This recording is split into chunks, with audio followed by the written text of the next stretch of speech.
Hey everyone, my name is Alex and welcome back to my channel. I know it's been a very long time since I've made a video, and honestly it's been a very long time since I've been to another haunted place. I will be posting an update video hopefully sometime soon, but for right now I wanted to dive into this story. I've done a lot of research and it actually took a 2-hour night tour at the Ohio State Reformatory. How I usually do these videos, I will first talk about the history and go into depth about why this place is haunted, what kind of bad things happened, and just really dive into it. I know a lot of people don't like to hear about the history, so I'm going to post a time on the screen for you to skip ahead. Hey guys, this is future me while editing this video. I just finished part 1 and we're already at 20 minutes, so I completely apologize, but part 2 will be coming out next week. There is just so much information in part 1 and part 2, and I don't want this to be like a 2-hour long video. Part 2, we're going to have live footage of our haunted tour. We're going to have dowsing rods and we're going to be talking to ghosts, and there's going to be so much in there, so please stay tuned for part 2. Sorry I couldn't include it on this video, but there's just so much history and I didn't want to leave anything out. So please stay tuned for next week, and thank you guys so much for watching. Thanks. Bye. The Ohio State Reformatory is a historic prison located in Mansfield, Ohio. This prison was built between 1834 to 1910 and was first named the Ohio Penitentiary. This prison was the second Ohio penitentiary, the third state prison, and the fourth jail in early Columbus. So some quick facts before you skip. About 154,000 inmates passed through its gates, and it's 94 years as a working prison. Not to mention their keepers, wardens, guards, gravediggers, and the rest. No matter what their crime, some sent to Mansfield have never left. They rest unclaimed in a cheerless graveyard just outside the fence. 215 numbered markers laid out row on row. Most were victims of disease, influenza, tuberculosis, and some died of less natural causes. So I got this little bit of information from the Columbus Dispatch by David Lohr on October 28th, 1984. So we're first going to talk about the first jail in the Columbus area, just so we can get some background on why the Ohio State Reformatory was even built. Jail building began in Ohio River settlements during the 1790s and came to Franklinton in 1804, when the Franklin County Court of Common Pleas ordered construction of a 2-story log stockade encircled by 13 whipping posts. Lovely. The first state prison was built between 1813 and 1815 on a 10-acre site fronting, I'm going to mispronounce this and I'm so sorry, Scioto Street, which is now common-day 2nd Street, at Mount Street, and at or near the place where today Columbus Cultural Arts Center stands right now. So the 1815 prison was completely full within the year, leading the General Assembly to commission a 54-cell institution on the same site designed for 100 prisoners. This was finished in 1818. This penitentiary provided unheated cells, haymats on the floor, and reoccurring cholera epidemics. This place of penance was completed with solitary confinement, quote-unquote holes, and was officially named the Ohio Penitentiary in 1822. So this is a quote from that article. In November of 1822, the prison population was 113, of whom 103 were white men, 9 were African American, and 1 a white woman, end quote. Most were farmers and laborers. They were convicted of horse stealing or larceny. This sets the stage for the main act, the construction of the second Ohio Penitentiary, northwest of the city beginning in 1833. So in 1834, only part of the 700-cell east and west cell blocks were completed when the first prisoners arrived. On October 28th and 29th in 1834, 109 prisoners were marched under guard from a small frontier penitentiary on Scioto Street in Franklinton along the banks of the Scioto River to the partially finished new Ohio Penitentiary on Spring Street.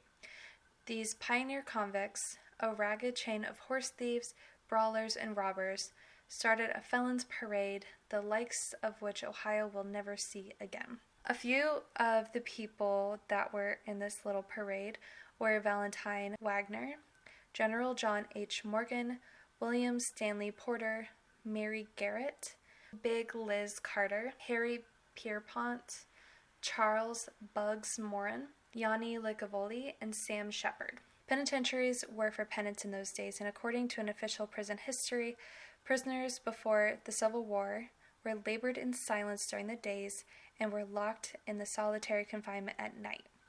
Under the prison labor system then in effect, felons were used in factory shops behind the walls to make harnesses, shoes, tailored goods, barrels, brooms, silk hats, bolts, and other common goods not manufactured in Ohio. The food was usually cornbread, bacon, and beans served on rust-eaten tin plates and eaten with crude forks and knives lashed to bits from broom handles. That sounds terrible. Bedding continued to be haystacks in the new penitentiary, although frame fold-down beds were installed before the Civil War. Blankets were issued only in the winter, and prisoners slept in their work clothes. The women's building at the southeast corner of the penitentiary was always a prison within a prison. Completed in 1937, it housed many of those on the Ohio Penitentiary's murderers' row, including 250-pound Big Liz Carter, whose size attracted considerable comment in 1890, and Mary Garrett, who dazzled the public in 1888 by bringing her baby with her to the execution chamber. The final act was never played out, even though she was sentenced to death for murdering 2 adult handicapped stepchildren, but she just got a life sentence instead. And you can find her interesting story in the book called Wicked Women of Ohio by Jane Ann Terzillo. I will put her name on the screen because I'm not 100% sure how to pronounce that. The female department was a big attraction throughout the 19th century, and entry cost another dime on the 25-cent tour of the prison in the 1890s. Women remained in the prison until the construction of the Ohio State Reformatory for women at Marysville in 1913. So whipping was a major form of discipline until 1844, when public protests forced the substitution for more subtle but no less cruel disciplines. So these included dunking inmates in a dunking tub, hanging inmates by their wrists on bull rings, shocking them with the hummingbird, or having inmates stand handcuffed for days inside sweat boxes. Disease was a greater threat because of the lack of medical facilities. An epidemic of cholera killed 116 of the 423 prisoners in the penitentiary in 1849, causing guards to flee the grounds and the prisoners to plead for pardons. From the Mansfield News Journal, printed on May 24, 1970, more than 400 soldiers were trained for action in the Civil War at the camp, which stood on the present site of the Mansfield Reformatory. Opened in August of 1861, the training center was known as Camp Bartley. I will put that name on the screen because I'm not 100% sure how to pronounce it. I'm so sorry. It was named in honor of the Mansfield men who served as governor of Ohio in the 1840s. The camp was established on the rolling hill just north of the present main reformatory building and near the Tingley family home. The large spring at the site probably accounted for the selection of the spot as a training center, since fresh water supply was a necessity. The spring has since then been covered, unfortunately. 750 men had arrived in late August to train, and when the unit left for Camp Dennison in southern Ohio, it took 16 railroad cars to transport the men. In 1867, Mansfield was promoted as a candidate for the replacement of the new Intermediate Penitentiary, which was its original name. The city raised $10,000 to purchase 30 acres of land for the prison, and the state acquired 150 acres of adjoining land for $20,000. The Intermediate was intended as a halfway point between the Boys Industrial School in Lancaster and the State Penitentiary in Columbus, which was intended for housing young first-time offenders. Construction began in 1886 and remained under construction until 1910. It took a long time to construct because of funding problems and caused construction delays. The original architect for the design was Levi T. Schofield from Cleveland. He used 3 architectural styles: Victorian Goth, Richardsonian Romanesque, sorry that's a mouthful, and Queen Anne. He used these to help encourage inmates to become reborn back into their spiritual lives. Yes, I'm sorry. The creation and construction of the entire building was entrusted to the well-known architect F.F. Schneitzer. In 1861, the name was changed to the Ohio State Reformatory. On September 15, 1896, the reformatory opened its doors to the first 150 offenders. These prisoners were brought by train from Columbus and put immediately to work on the prison sewer system. Yay! And the 25-foot stone wall surrounding the complex. The exterior of the building was built from brick and concrete in a Romanesque style, giving the front a castle-like appearance. Executions throughout most of the 19th century were conducted by county sheriffs and weren't moved behind the penitentiary walls until 1885. In 1885, 28 men, including 16-year-old Otto Luth, swung from the gallows at the east end of the East Hall. So I'm going to mention this just because I mention his name quite a bit.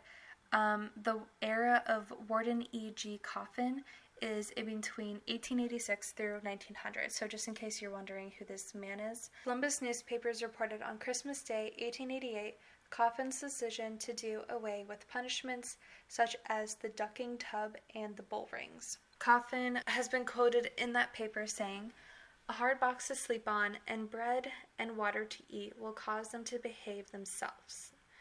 It may not be so speedy, but it is more humane." End quote. However, a dispatch reporter in 1894 discovered prisoners were still being locked in sweat boxes for punishment.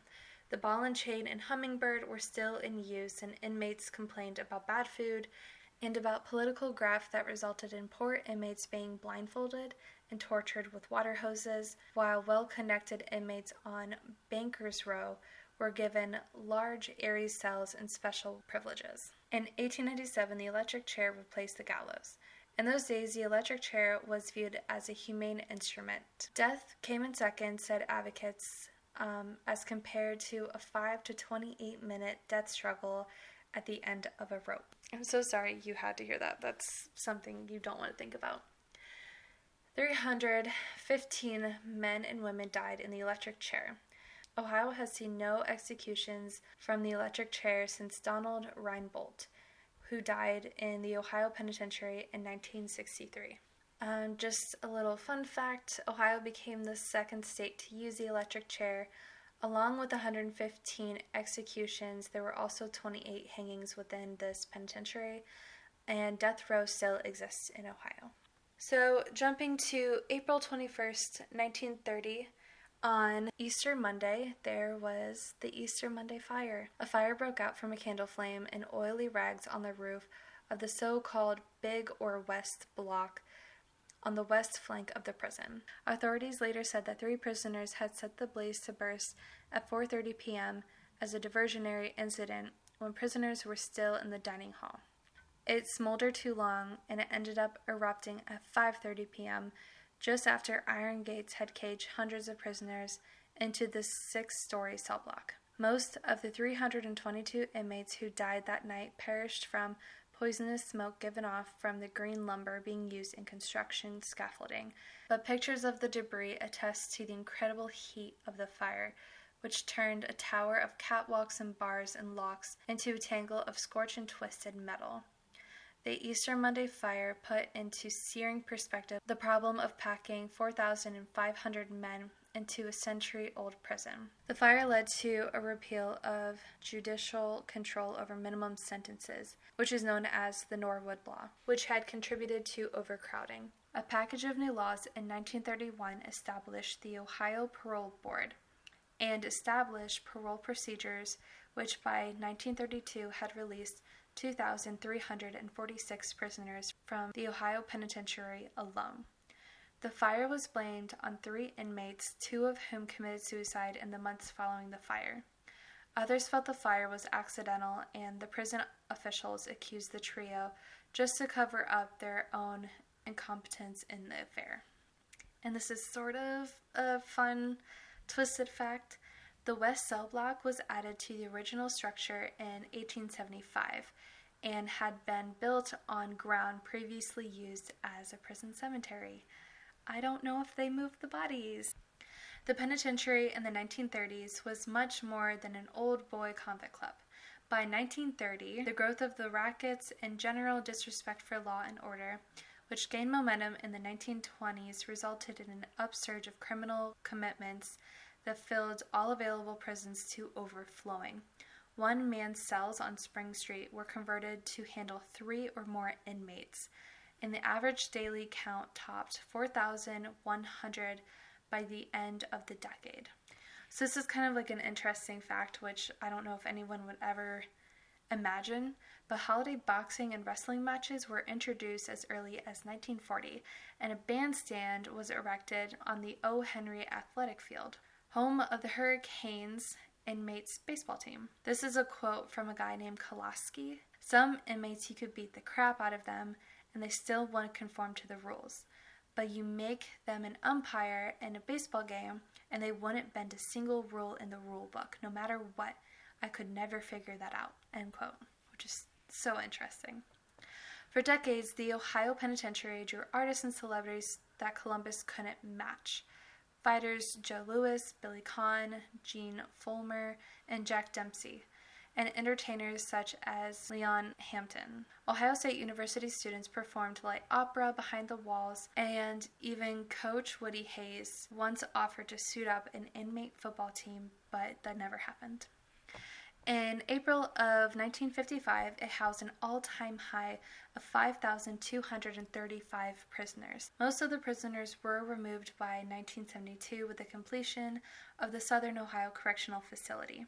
There was a prisoner's class action suit citing overcrowding and inhumane conditions, so there was a federal court order to finally close the Ohio State Reformatory at the end of December in 1986. Had to be moved to 1990 due to the delays in constructing the replacement facility. The state sold the prison to the city of Columbus in 1995.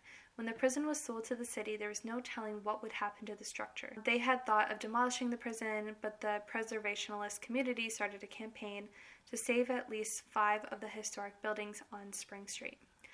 This group was called the Mansfield Reformatory Preservation Society. The city of Columbus was cooperating with the preservationists on a federal review of these buildings.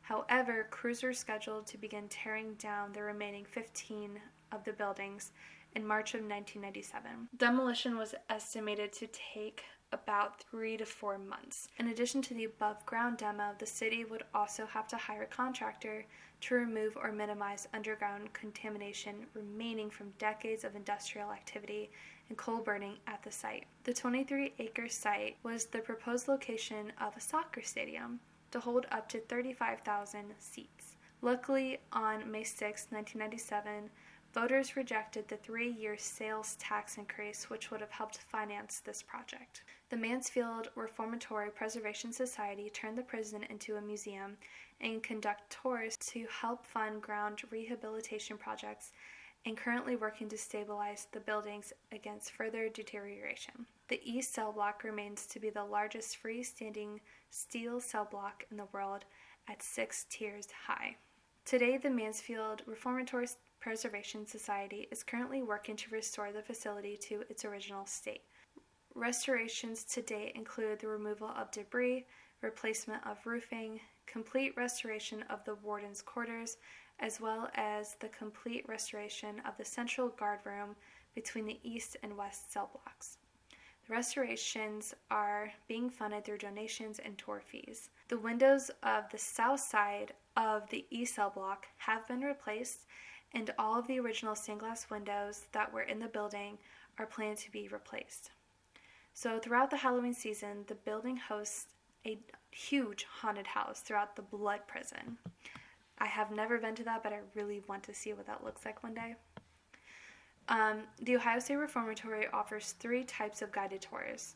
History Meets Hollywood, which summarizes the history and movie history Beyond the Bars, which focuses more on the history and access to areas off the tour route, and an inmate tour, which is guided by a former inmate at the Ohio State Reformatory. They offer public ghost hunts for casual ghost hunters, private ghost hunts for more experienced ghost hunters, ghost walks for children 13 years and up, ghost hunt classes for children 13 years and up, and special ghost hunt events hosted by famous ghost hunters, celebrities, or historians. The Ohio State Reformatory facility has been used as location for many film and television productions, and in 1994, The Shawshank Redemption. So I am not going to go through this whole entire list, but I'm going to post it on the screen. It's been in music videos, many movies, many TV shows. One of the cool things that I'm going to point out is that it's been in an episode of Taps, which is Ghost Hunters. It's been on Ghost Adventures and just a whole bunch. Hey guys, this is future me editing this video, so part 2, just a reminder, will be coming out next week. It's going to be including all of the murders, the ghosts, everything, and also my personal experience, including a lot of photos, as well as 2 videos using dowsing rods to connect to spirits, and it's going to be amazing, so please stay tuned for next week. I'm so sorry I couldn't include it all on one video. It's just going to be way too long, but thank you so much for making it to the end of the video. Please stay tuned until next week. It's going to be awesome, and I can't wait to go through all the clips and to show you guys everything. Thank you guys so much. Bye.